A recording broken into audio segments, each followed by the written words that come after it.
Hey everybody, welcome to comics class. I'm Brandon Pallas and I'm here to teach you everything I know about drawing comics. Today we're going to continue what we've been doing for a little bit, talking about composition with some composition analysis. I'm going to be going over some of my own work because I understand what I was thinking when I composed those images. And I'm going to be going over some work of the Japanese ukiyo-e artist, woodcut artist, Katsushika Hokusai. Very famous artist. You've probably seen some of his work. You'll probably see. So let's just jump right into it. All right. So we're going to start with my comic. I showed some of this in my last video, the Dagger versus Necrobat, which you can read at brandonpallas.com. Just click the comics tag. So I'm just gonna, I didn't really prepare overly much. I just kind of picked some images that looked like there was some stuff to talk about. So I'm gonna just dive into these, and we're gonna find out what there is to find out. So let me start right here. One thing that jumps right out at me, an interesting compositional principle, is you see this panel here, where the two characters, the Dagger is hanging on to Necrobat, and he flies way up into the sky. And right here, we've got the two characters like isolated very much from the rest of the scene, which is a good example of how you can draw attention to what you want to draw attention to by, through use of contrast, through use of separation. If there's all of this kind of white space, all of this detail down here, but our eye immediately goes right here to where there's this big white shape right out in the middle of this empty sky. I mean, it's got stars and stuff, but let's see. Is there anything else to talk about on this page? One thing that's interesting about comics, as opposed to other things that you might be composing, illustrations, maybe composing for film or animation or whatever. In comics, you're always trying to push the eye through the page. Whereas with an illustration, you're usually kind of trying to keep the eye rolling around the page and keep it kind of within the page and like on a little circuit. But in comics, you always want to kind of, let me see, can I, okay, here we go. We might enter the page right here, and then these characters, they're pointed this way, right? So they push us to this next panel, right, to these characters who are, again, out in open space, framed by all this blackness. Our eye kind of rolls down through here, and this building, and then this, especially this building here, these kind of pull us back down in this panel, right into here. We go straight to this. This is going to be our most, our most obvious point of interest because it's this white space separated out from everything else. And then once we've seen this, all of this detail and all of this white, in this field of black pulls us down this way. And then, as your eye kind of follows it, you go across to these panels. And again, this character, kind of Necrobat here, disappears out of this panel. We start maybe going up to his head here, and then we kind of follow down, straight down to the next panel. And, with comics, you're always reading from one panel to the next. If the page is well designed, the reading order is obvious. So we don't absolutely have to do all these little tricks to draw the eye to the next panel, but it does help. Obviously here, you get to this panel, and then obviously there's only one place to go. So we don't even have to think too hard about where this is pushing us, but why not? All right, let's see. How about this one with the Dagger in her Dagger cave? This is another example of kind of having the center of interest in a field of black, where it stands out because of its lightness. But also, it's English. We read left to right, top to bottom. in manga, Japanese is obviously read right to left. In manga, all of this is reversed, but it's all the same stuff. They certainly read top to bottom too. So, we enter the page right here at the top left. And immediately we catch this like spiral. This is like that golden spiral that you might see in various art composition instructions, which I don't tend to put a lot of stock in. I think people make too big a deal out of it and they kind of force it where it isn't necessarily there. But this is absolutely like an example. I didn't do this according to the golden spiral, but this is a spiral in composition. We follow this. There's this big candle right here. If this was all full up with black, boom, like it wouldn't quite be as strong, and we might jump straight over here. Whoops. We might jump like straight over here, but I think this candle has enough compositional weight that it like holds us here for a second, and then we kind of follow up to the central area here. Let's see, anything else? Not really. Throughout most of these, we're adhering to basic compositional principles. Let me make this a little smaller. Rule of thirds, so like her eye is kind of in that top third. The dagger kind of occupies that bottom, like middle third here. Here it would be like maybe like this. So her whole hand and dagger, her fist is like on that top left third. The dagger kind of fills this area here. In this one, if we were to break it down, it'd probably be, let's see, her eyes are about on that third line. This eye is near the corner there. You don't always have to have things on the thirds. It's just a nice rule of thumb that you can use. All right, let's see what else. Whoops. Let me get rid of that. Okay, so, a lot of this is just basic, just laying things out according to the rule of thirds, roughly. Let's see. Here we've got this priest character here. We've got Necrobat. We've got the dagger diving under his legs. And this is actually interesting for page flow because we start here. Whoops. We come in here, but we don't want to go down here. The dagger is diving over here, which is one of the reasons why I didn't like have her arms extending down off the edge of the panel or whatever. We go here, but then this shadow kind of brings us back to Necrobat's foot here, which is protruding out of the panel and kind of pushing us down into that next panel. Our eyes kind of roll through here, and it does kind of project us this way rather than up here.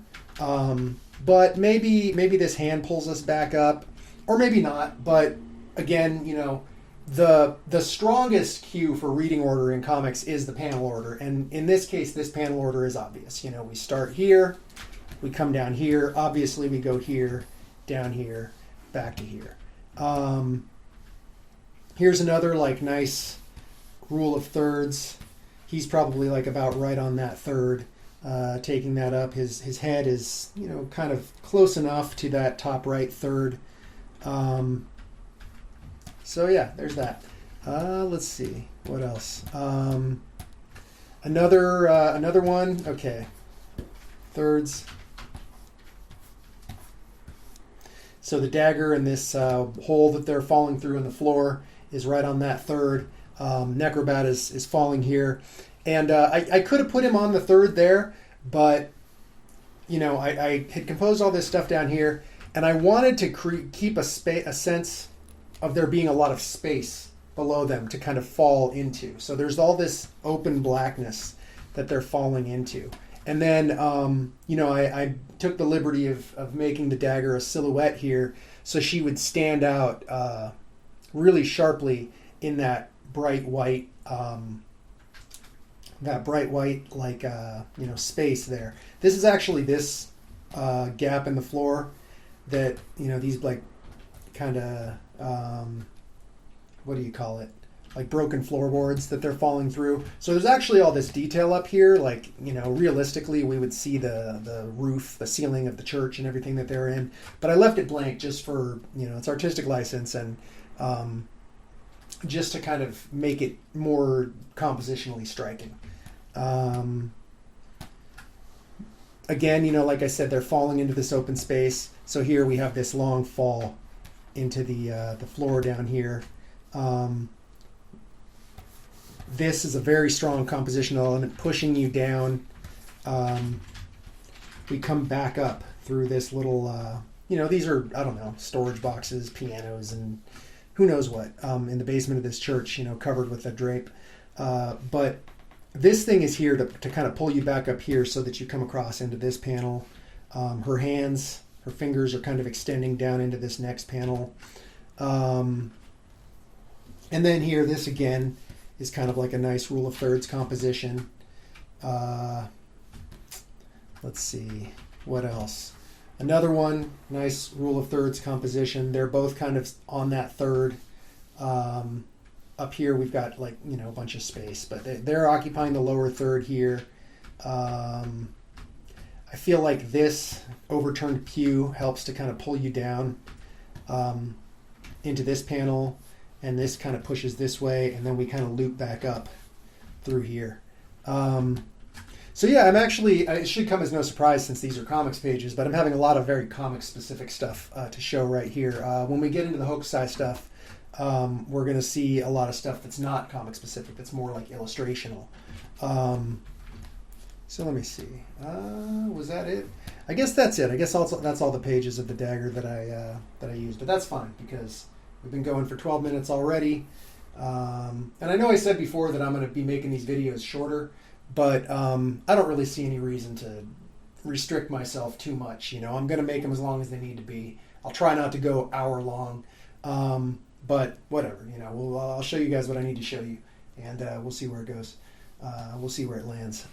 Okay, so this is Hokusai, and I'm sure the vast majority of you have seen this. This is called The Great Wave off Kanagawa.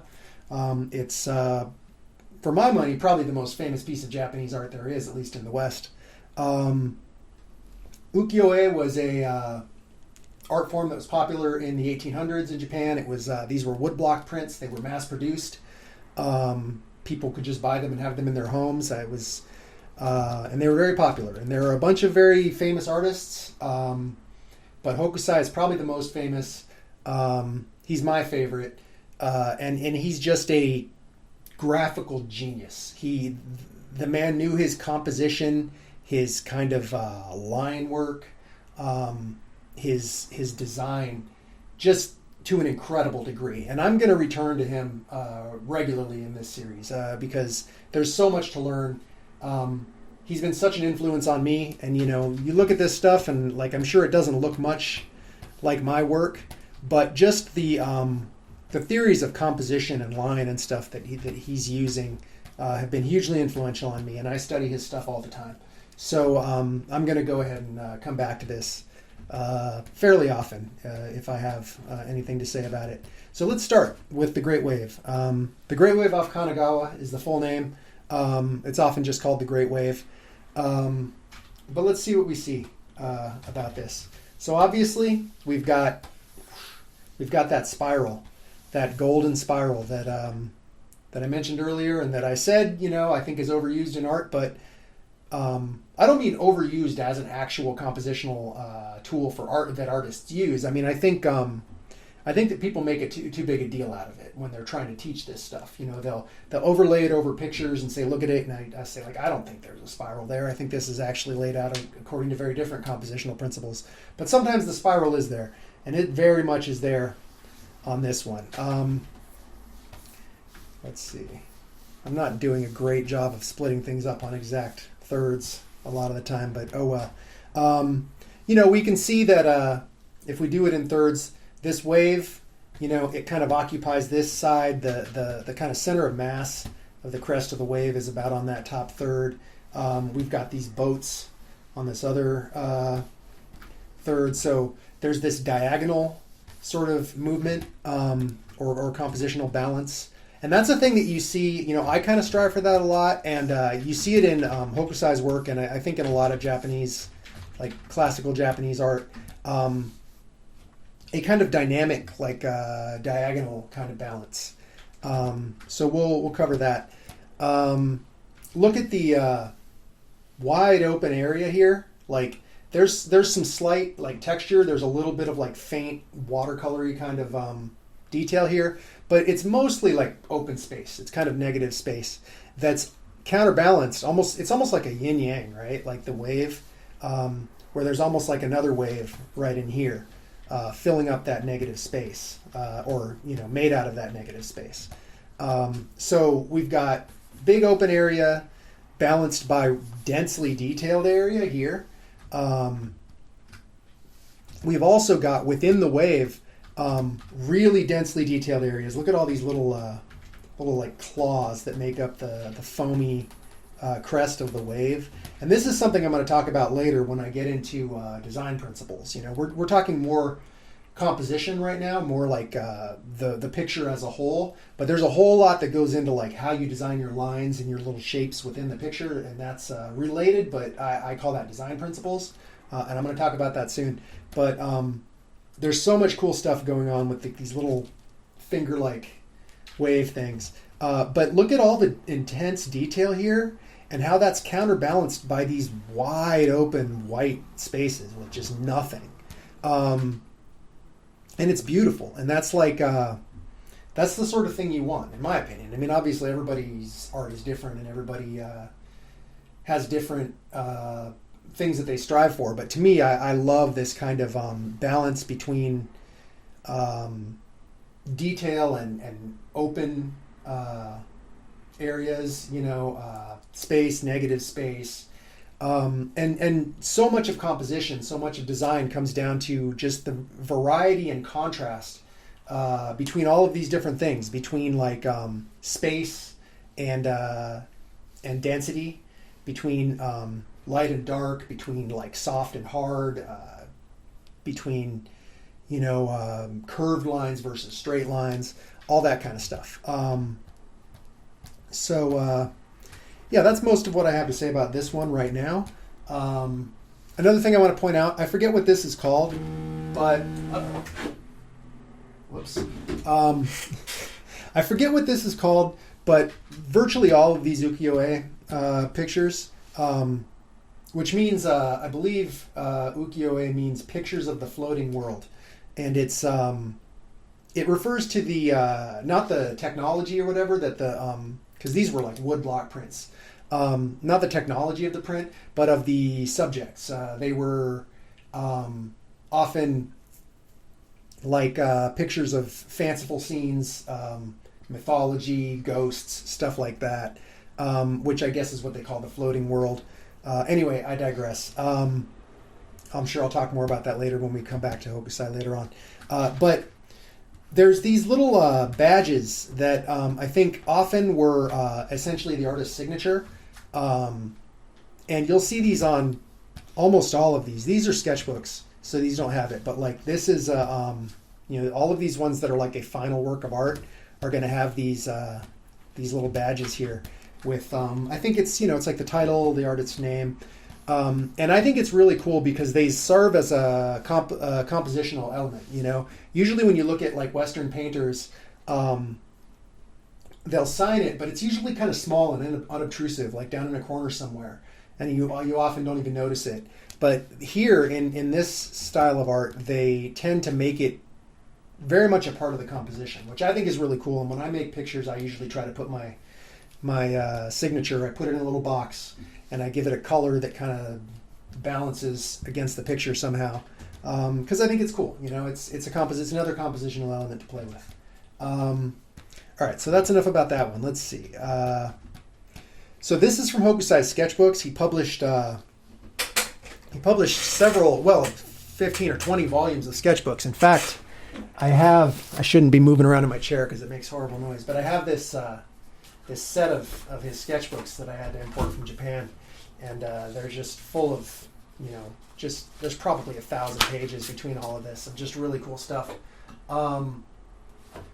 And these sketchbooks were started as art instruction materials for students, but they just expanded into, whatever, just crazy sketchbooks, all kinds of stuff. I love Hokusai so much. I'm going crazy talking about him right here. Anyway, okay, so here we go. This one has a very simple, very cool composition. Most of it is just this big, of this mountain, right? It's this swooping down. It occupies this whole space. There's these clouds and stuff, which creates some nice variation of line, because here we've got these kind of craggy lines of the mountain, and then here we've got these bloopy lines of the clouds. And like I said, I'll talk more later about his line work, because there's so much to talk about there. But right now, major compositional stuff we're talking about. So there's all this kind of separates off this part of the picture. And then there's this open space here. There's these clouds peeking in here. There's these leaves and tree branches and whatnot coming in here. But there's this character on this line floating out in that space. And your eye goes right to him because, or her maybe, I don't know. Because it's, again, a character floating in that space, just like I showed on that page with the dagger and necrobat. It's not as intense, because it is kind of connected. It almost connects. There's still some negative space there, but it almost connects to this stuff down here. But still, it does draw your attention. And then, of course, this line here also follows. And this is also an example, I said before, in comics, you're trying to push the eye from panel to panel, like through the page, whereas with a single illustration, you're usually trying to keep the eye rolling around in the page. And to me, this one, you come in here, or maybe you come in here. I guess it's Japanese, so people are probably used to reading from right to left. You come in right here. And then you immediately come down to this guy. And then this stuff brings you here, and then it swoops up. And then this line brings you back here. And then you just roll through endlessly, And I didn't used to believe that stuff. When I first started learning about composition, there was all this stuff about drawing the eye and all that. And I was like, that's kind of BS. I think they're making too big a deal out of it. And then later on, I really started to see it. And I started to be able to be tuned into my own experiences, my own reactions when I was looking at a picture. And I realized, absolutely, your eye goes straight to one thing or another thing, and it's all according to the principles they've been teaching. And hey, maybe I've been saying that spiral thing is BS. Maybe I'll see that someday, and maybe I'll be eating my words here, but oh well. Okay, so this page, these are obviously two separate illustrations, so we'll treat them separately. This has beautiful negative space. Just look at this. Nothing here. Nothing at all. But we do have these nice kind of shapes kind of delineating this space. There's this big shape here. Most of this picture kind of takes place in this area, but it's balanced by these there's some texture here. There's some sky texture, some kind of breezy clouds here, but it's faint, and this is where the main stuff is going on. And that, again, if we do the grid, it's mostly along that line of the bottom third. It's also kind of clustered. Most of the stuff is clustered over here, right around that bottom third. And then like I talked about in an earlier video, there's the so-called principle of the steelyard, where just like leverage, just like weight, the more something is offset from the center of balance, the heavier it's going to feel. And I think we have, that where let me see if I can just blot this out. Okay. If I blot that out, suddenly this picture feels very off balance. Because it is very heavily located, its center of compositional weight is way over on the right here. But this which isn't very much. This stuff over here, because it's so far away from that center of compositional weight, it weighs more, so to speak. So it balances out very nicely. And this is a great example of the kind of dynamic balance of composition that Hokusai is so good at. All right, let's see. This one here, this is a lot of the same stuff. We see most of this picture clustered in this area here. Whoops. Most of this picture clustered over here. This little kind of shard, this triangle. There's a few little specks here, which are nice. They create some interest. But then we've got this mass down here that balances everything out. And again, if I were to get rid of all of that, like this picture would really kind of cease to work. It would look very off balanced. But because we have this, much smaller, but much more like offset from the center of mass here, the center of gravity, it really balances it out. All right, let's see. What else do we got? I'll try to go a little quicker. Here again, this is one of my favorites. I had this one for my desktop background for years. I love the shapes of these mountains. I love the color on this one. I love everything about it. But again, this one is like everything's over here, except this one much smaller bit of mountain over here. And then even, we've got this small bit over here. And then this placard again that I got to look up what that's called. I know there's a name for it. But if we were to go like, let me see. If we were to get rid of that, it would really like mess up the balance of the picture a decent amount. Like it's not terrible, but it's so much better when we have this here, especially because it's the yellow, it's offset, or it kind of draws upon the yellow that's over on this side. So we got this nice stream of smoke or clouds, I guess, kind of connecting. I suspect that if we blocked that out, it would kind of mess up a lot of the feeling of the composition too. Now everything kind of feels too open. So this kind of like helps us roll around in this area. All right. We're getting up toward a half an hour here, so I'm just going to kind of zoom through the rest of these. We've got plenty of. I can make as many of these videos as I want. So, and if you guys like this, let me know. I'll make more. This one's cool. Very open up here, but we've got the moon here. Whoops. And then this spear pulls us down. I mean, obviously, actually, more like, I guess, again, like being Japanese work, we're gonna, a Japanese audience would probably start reading it or looking at it from the top right, so they're gonna come right in here at this moon and the spear, and then zoom down to this whole thing. This shape of this, this diagonal shape of the boat kind of comes back up here. You look at all this, and then when you're looking at all this, and to me this is the way it works a lot of times, is you're looking at this stuff, and then you feel this up here. Because look at this, there's these black spots, You feel that in the corner of your eye, like pulling at your eye. So you inevitably kind of go back up here, and then that leads you back into this spear again, and you kind of roll through the picture. Yeah.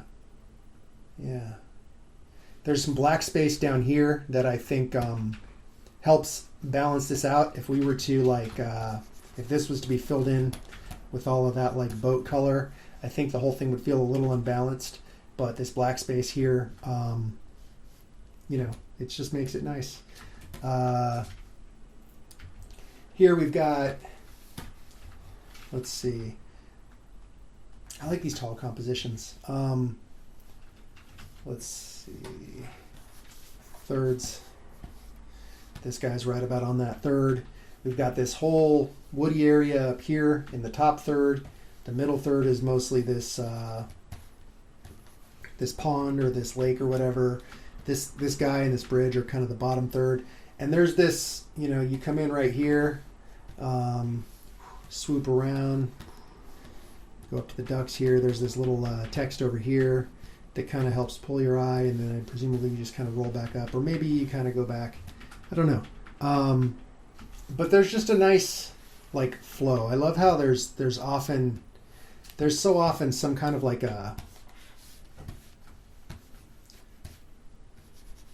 this offset, like things are clustered on one side and kind of flowing around, but then they kind of come back up. Does that make any sense? All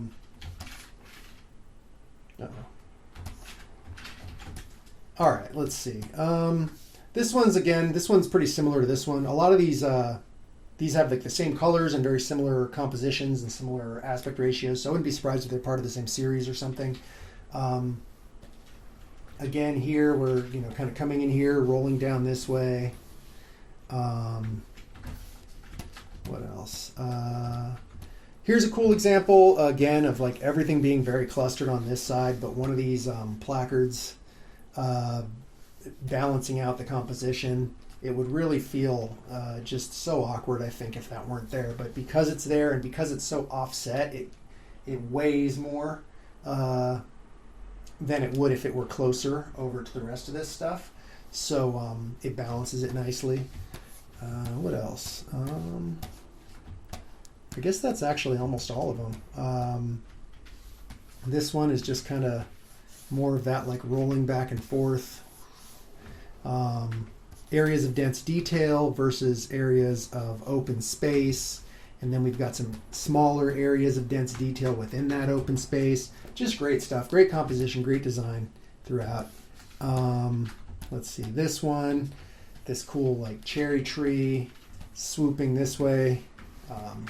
Again, presumably you come in on this side for Japanese art. And then to me, I feel like there's a lot going on down here which would tend to draw your eye, but my eye is drawn over here to this cherry tree branch, and I think it's because it's in the middle of this like bright white open space here. And our eyes are most drawn to contrast, typically, like whatever stands out the most. And here we've got relatively dense detail. All this stuff in here is not super dense, but there's a lot of, it almost looks like fractals when you look at like fractal sets. But all of this stuff, there's kind of dense detail to look at. You know, your eye obviously travels along this arc and goes right to this. And then from here, you kind of pull down and you roll through all of this stuff. All of these characters doing their stuff. And then back up to the beginning again. Yeah. So that's some compositional analysis. I hope it made some sense. I hope you guys learned to love Hokusai as much as I do, because the guy was a genius, and I'm going to cover a lot more of his stuff. And in any case, I hope there was some stuff here that you guys can use. I'm going to keep talking about this. So yeah, that'll be it for today's class. Please like and subscribe. If you liked the video, tell your friends, leave me a comment, tell me what you want to see, and I'll see you guys next time. All right, take care.